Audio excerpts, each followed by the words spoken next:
پاکستان اب امریکی بالادستی کے شکنجے میں جکڑا جا چکا تھا۔ اس کی فوج اور بیوروکریسی اپنی بنیادی تربیت اور اپنے برطانوی ہند فوج والے ماضی کی وجہ سے شروع دن سے ہی برطانیہ کی ذہنی غلام تھی، اور اس کے لیے امریکہ کو آقا تسلیم کرنا ایک فطری عمل ثابت ہوا۔ سیاسی اشرافیہ بھی چونکہ انہی لوگوں کی بنائی ہوئی تھی، اس لیے اسے بھی اپنے ڈھب پر لانے میں زیادہ مشکل پیش نہ آ سکی۔ 14 اکتوبر 1955 کو 1 یونٹ کے اعلان اور مشرقی و مغربی پاکستان کو 2 برابر کی اکائیاں بنانے میں جو راز پوشیدہ تھا، وہ 1971 میں مشرقی پاکستان کی علیحدگی کی صورت میں ظاہر ہوا۔ جب 2 صوبے بن گئے تو پھر مغربی پاکستان میں جہاں 4 صوبوں کا ایک بنایا گیا تھا، وہاں سیاسی جوڑ توڑ کا ایک نہ ختم ہونے والا سلسلہ شروع ہوا اور پاکستان میں پارٹیاں بدلنے اور وفاداریاں خریدنے کا آغاز ہوا۔ حکمران امریکی لابی نے مغربی پاکستان میں ڈاکٹر خان صاحب کو وزیر اعلیٰ بنایا تھا، جو مسلم لیگ سے نہیں تھا۔ اس دوران قائد اعظم رحمۃ اللہ علیہ کے دیرینہ ساتھی سردار عبدالرب نشتر مسلم لیگ کے صدر بن گئے۔ اسمبلی میں چونکہ مسلم لیگ کی اکثریت تھی، اس لیے سردار صاحب نے وزیر اعلیٰ کو بدلنے کی کوشش شروع کی، تو یہ بات اصل حکمران سکندر مرزا،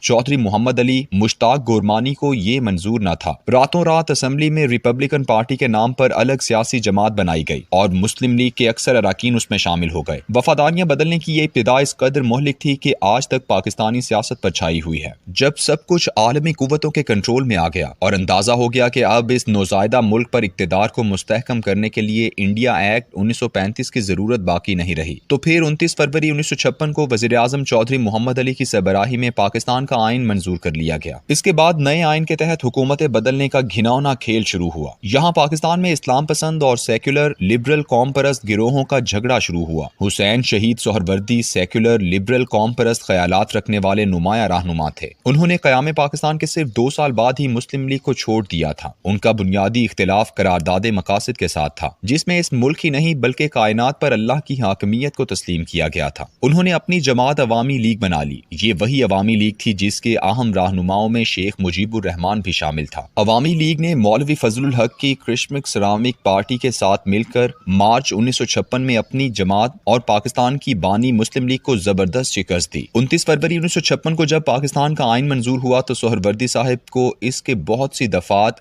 خصوصاً اسلامی دفعات سے اختلاف تھا، اس لیے انہوں نے منظوری کا بائیکاٹ کیا۔ ان کا یہ رویہ اور نظریہ بھی بیرونی طاقتوں اور سیکولر لبرل قوتوں کو بہت پسند آیا۔ یہی وجہ ہے کہ اسمبلی میں چودھری محمد علی کی اکثریت کو جوڑ توڑ سے ختم کر کے انہیں اس ملک کا وزیر اعظم بنا دیا گیا۔ 12 ستمبر 1956 کو سہروردی کے وزارت عظمیٰ کے حلف لینے سے پہلے ہی 1 ستمبر 1956 میں مشرقی پاکستان اسمبلی نے ایک قرارداد منظور کی، جس کے تحت جداگانہ انتخابات یعنی مسلمان اور غیر مسلم کے علیحدہ علیحدہ ہونے والے انتخابات کو مسترد کر دیا۔ اسمبلی کے 159 ارکان نے مخلوط انتخابات کے حق میں ووٹ دیا، جبکہ 84 اراکین نے اس کا بائیکاٹ کیا۔ عوام جانتے تھے کہ ایسا صرف اور صرف سیکولر لبرل خیالات رکھنے والے سہروردی کے ایما پر ہوا ہے، اسی لیے جو وزیر اعظم بن کر 3 اکتوبر کو لاہور میں جلسہ عام میں آئے تو ایک ہنگامہ ہوا اور عوام نے مخلوط انتخابات کے خلاف مظاہرہ کیا۔ جداگانہ انتخاب کی حمایت میں 7 اکتوبر 1959 کو ڈھاکہ میں بھی مظاہرہ کیا گیا، جس پر عوامی لیگ کے گنڈوں نے پتھراؤ کیا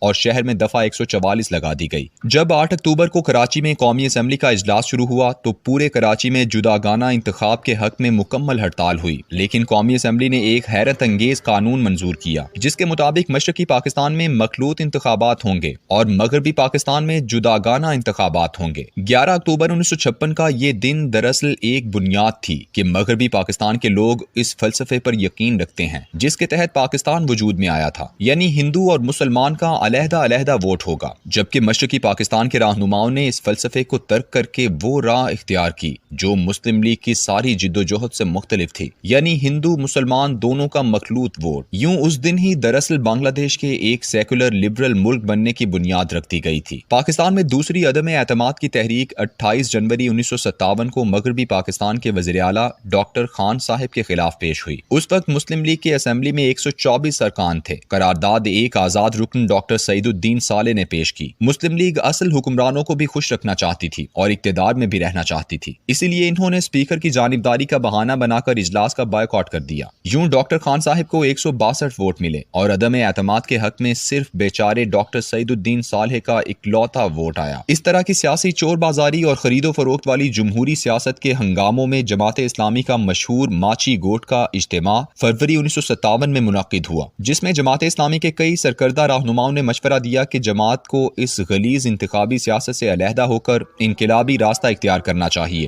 جب بات نہ مانی گئی تو یہ لوگ علیحدہ ہو گئے، جن میں ڈاکٹر اسرار احمد بھی شامل تھے۔ یوں اس ملک میں مذہبی سیاست دو اہم راستوں میں تقسیم ہو گئی، ایک انتخابی اور دوسرا انقلابی۔ اگلے ماہ یعنی 3 مارچ 1957 کو مشرقی پاکستان اسمبلی میں یہ قرارداد پیش ہوئی کہ وفاقی حکومت مشرقی پاکستان کو مکمل طور پر خود مختاری دے۔ اس قرارداد پر ایک طویل بحث مباحثہ ہوا۔ قرارداد کے حامیوں میں شیخ مجیب الرحمان پیش تھا۔ وہ اس وقت صوبائی وزیر بھی تھا۔ اس نے کہا کہ مشرقی پاکستان کو 9 سال سے لوٹا جا رہا ہے، اس لیے اب عوام علاقائی خود مختاری سے کم کسی بات پر راضی نہ ہوں گے۔ 3 اپریل 1957 کو یہ قرارداد منظور کی گئی۔ سہروردی اپنی وزارت عظمیٰ بچانے کے چکر میں اس قرارداد پر خاموش رہے۔ انہوں نے کشاں 9 ستمبر 1957 کو امریکی قونصلیٹ کا سنگ بنیاد بھی رکھا۔ دوسری جانب مغربی پاکستان کی اسمبلی میں ایک کشمکش شروع ہو گئی اور 4 صوبوں کے حامیوں نے 17 ستمبر 1957 کو 1 یونٹ توڑنے کے لیے قرارداد پیش کی اور اسے منظور کر لیا گیا۔ لیکن ابھی بہت کچھ ہونا باقی تھا۔ پاکستان کے ساتھ ایک نیا کھیل شروع ہونے والا تھا۔ الیکشن کمیشن نے پہلے 31 مارچ 1958 کو انتخابات کا اعلان کیا، پھر اسے فروری 1959 تک ملتوی کر دیا۔ اس سے پہلے کہ فروری 1959 کے انتخابات کا دن آتا، 7 اکتوبر 1959 کو سکندر مرزا نے ایوب خان کی مدد سے ملک میں مارشل لاء نافذ کر دیا۔ اس مملکت خداداد پاکستان پر مکمل طور پر ان کا اقتدار قائم ہو گیا، جو امریکی آشیرواد سے یہاں تک پہنچے تھے، جاری ہیں۔